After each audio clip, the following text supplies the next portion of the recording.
Hi guys, I'm Ben, also known as Ben Beps, and I'm a freelance content creator, videographer and photographer. I've worked for brands such as Now Drinks, Hi-Fi Man and Bumble Zest, and today I'm going to talk you through my job and what it consists of. I smashed that, didn't I?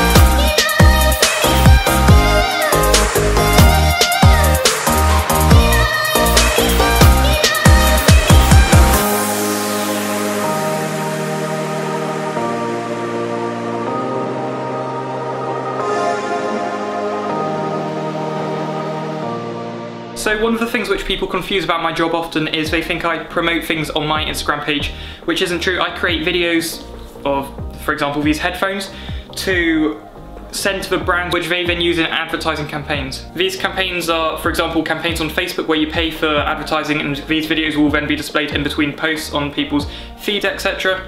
or wherever the brand wants to use it, YouTube, wherever on their website. It could be anywhere. But yeah, I don't make posts on Instagram to advertise products. I make posts which the brands can then post themselves to advertise their own products. So if you know me, you'll know that I've been making videos and recording things, taking photos, doing lots of things with my camera for years, doing YouTube videos, doing short vlogs, doing videos of toys when I was younger, and this all basically culminated in last year me gradually posting more and more stuff on Instagram in terms of photos of myself, photos of things which I thought were cool or looked good, and eventually it led up to me around last June reaching out to brands, asking if they would be interested in me taking photos in their clothing and recording a short advert video for them which they can use for marketing purposes after having seen other people do similar things online. So yeah, over the past couple of years I've been doing more stuff over Instagram, and I got my first brand work last spring I think I got my first clothing line work, although I don't really count that because it was just literally me taking a couple photos, and then it was last June when I properly got to make videos and stuff for brands, and since then it's basically blown up and I've been getting more and more work with brands which I have been working on over the past year ever since. I'd say it's about 50-50 as to how I get work with brands. I contact them half the time, they reach out to me half the time after, say, having found my Instagram through recommended section under somebody's profile or having it recommended by somebody else they know who's worked with me. I do want to improve this in the future. I want more brands to be able to find me, so hopefully I can grow my Instagram a bit to get more exposure so that I don't have to put in so much work by being active online and getting recognition from brands before they eventually work with me. That's the problem with this kind of job. You do have to be very active online in terms of who you're reaching out to, the circle around you, who you work with, who you could potentially work with, and how you present yourself to these brands. All of these factors you have to account for to be able to get the work you want and to be able to make proper money off this job. I obviously still don't do this as my full-time job, although after college in the summer I'm not going to uni or anything. I'm planning to try and do this full-time for a few months, see how it goes, maybe get a part-time job for a couple hours or so every day like I used to have at Wetherspoons to tie me over with the money every month, because I do have to pay for my video editing program, etc. or the Adobe Creative Cloud suite I have to pay for every single month. But yeah, I am making enough money that I can buy new equipment and buy things that I want, etc. and have enough money to do everything which I need to do in life for the time being while still living at home with my parents, etc. I'm nowhere near the stage where I can move out or anything like that and go properly full-time with this job, but hopefully I'll be there within the next few years. In terms of actually going from reaching out to a brand to getting the work, there's a few steps which come in between. I have to talk to a brand about what they'd be interested in terms of marketing content, whether it's a video, if so, what aspect ratio is the video, what length is it going to be, what platforms are they going to use it on, etc. And then the content within a video, what do they want filmed, what locations do they want, what style, how do they want it color graded, many different things like that. If it's photos, then it will consist of similar questions: what are they going to post it on, what size do they want the photos, how do they want them edited, where do they want them shot. But also it could be things about models, specific lighting or different creative styles, I guess, which could come into the photo. For example, on my Renegade Strength photos and my Force photos, I included their logos in the bottom right and a border with a relevant colour. Definitely for Renegade, I think I did that. I had a red border. I'm not so sure about my Force photos. Most of the time I go for like an orange and teal colour grade, which is probably what you're seeing on this video, so that's what I tend to go for with my brand videos. But then there's been a couple of times when I've said, can you tune that down slightly and make it a little bit more, I want to say realistic, but not realistic in a sense, but less, you know, this kind of tropical vibe, because that doesn't quite suit the theme of the video. So I think colours and different styles, creativity, and how you want to portray the products are a big feature in this industry. You need to like know how you're shooting something, how you're going to edit it afterwards, have it all mapped out in your head, or maybe even have a written plan out on paper of what you're going to shoot, where you're going to shoot it, how you're going to shoot it, the colours which you're going to shoot, and the colour of the products, does it match how you're going to be shooting, etc. You do have to have a certain plan to an extent to at least be successful in this.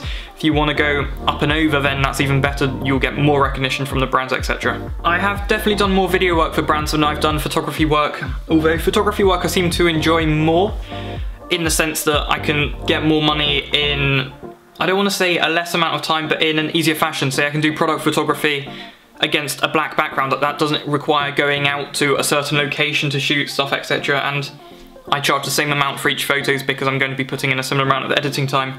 It's less effort, even though I tend to put in the same amount of time, and yeah, I can get money for that. Although videos definitely spark my creative side more. I prefer to shoot a video because time goes quicker when doing it. I like to edit it, it's more fun. Editing to the music of the video, etc. Editing to a certain style which I either have planned out or I have in my head, which I have envisioned and I want to get towards. So videos are probably more fun in that sense, and I'd say my favourite ones are definitely the Lucido one, which I made recently, which I'll play.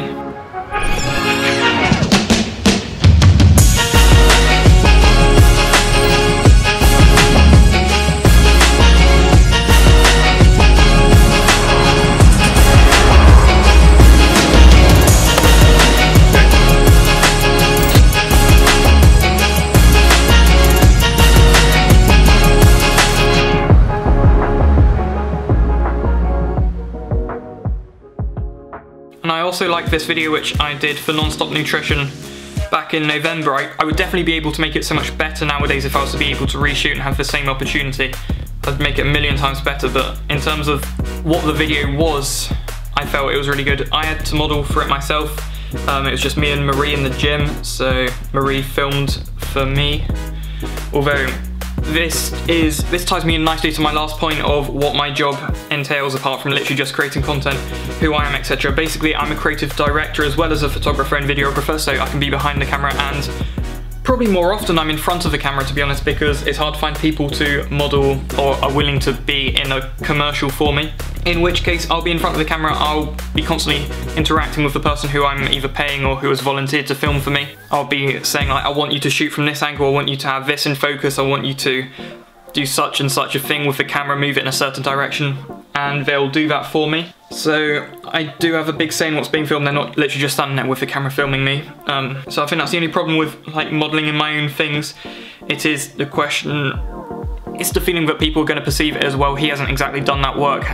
Why is he the one that's stating he's the photographer and videographer? Well, because I'm the creative director, I've planned this shoot out myself, and I'm literally telling the person exactly how to do it. So yeah, I really liked how that video in the gym came out.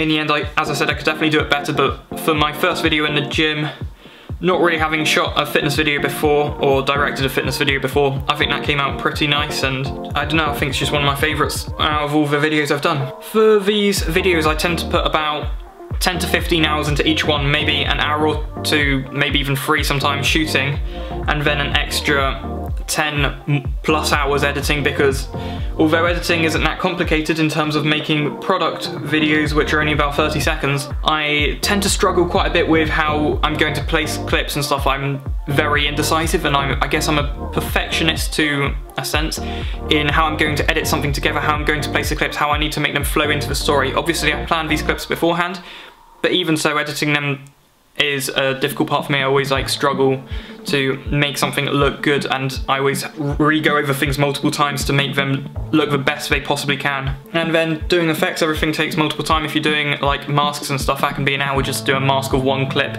to get it perfect. I did a shot of a hat spinning around in my first Lucido clothing video back in I think it was like start of January sometime. And this took forever because I had to get the hat attached to a piece of string which would then spin around. Then I had to like rotate the clip. I had to mask out every single bit of string on every single frame for the video. We're talking 60 frames per second over 10 seconds, so 600 frames I would have had to have masked through. Yeah, so that takes up a lot of time. That was probably a good 5 hours in itself, going through all of that and making sure it looked correct, and then matching like all the colours and stuff. I needed the background to be jet black, even though the background which I shot on wasn't jet black. It was like, had bits of grey and had some light streaks on it, so I had to like go over everything, recolor grade it. So that's just one shot, but on other videos I have to like color grade everything in each shot to make it all match and look good.